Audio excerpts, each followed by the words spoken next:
اور جب تم نے ایک شخص کو قتل کیا تو اس میں باہم جھگڑنے لگے، لیکن جو بات تم چھپاتے رہے اللہ اس کو ظاہر کرنے والا تھا۔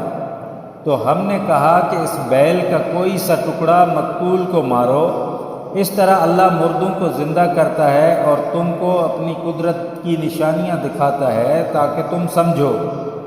پھر اس کے بعد تمہارے دل سخت ہو گئے، گویا وہ پتھر ہیں یا اس سے بھی زیادہ سخت۔ اور پتھر تو بیضے ایسے ہوتے ہیں کہ ان میں سے چشمے پھوٹ نکلتے ہیں، اور بیضے ایسے ہوتے ہیں کہ پھٹ جاتے ہیں اور ان میں سے پانی نکلنے لگتا ہے، اور بیضے ایسے ہوتے ہیں کہ اللہ کے خوف سے گر پڑتے ہیں، اور اللہ تمہارے عملوں سے بے خبر نہیں۔ مومنو، کیا تم امید رکھتے ہو کہ یہ لوگ تمہارے دین کے قائل ہو جائیں گے؟ حالانکہ ان میں سے کچھ لوگ کلام اللہ یعنی تورات کو سنتے پھر اس کے سمجھ لینے کے بعد اس کو جان بوجھ کر بدل دیتے ہیں۔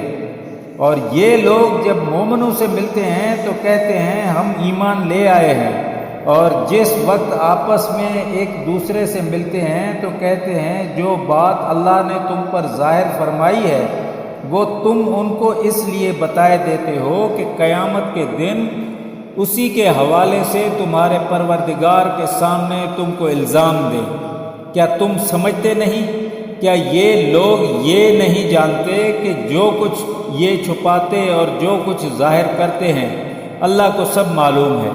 اور بعض ان میں ان پڑھ ہیں کہ اپنے خیالات باطن کے سوا اللہ کی کتاب سے واقف ہی نہیں، اور وہ صرف ظن سے کام لیتے ہیں۔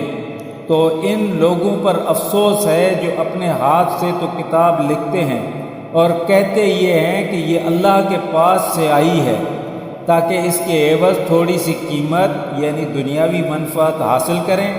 ان پر افسوس ہے اس لیے کہ بے اصل باتیں اپنے ہاتھ سے لکھتے ہیں، اور پھر ان پر افسوس ہے اس لیے کہ ایسی کام کرتے ہیں اور کہتے ہیں کہ دوزخ کی آگ ہمیں چند روز کے سوا چھو ہی نہیں سکتی۔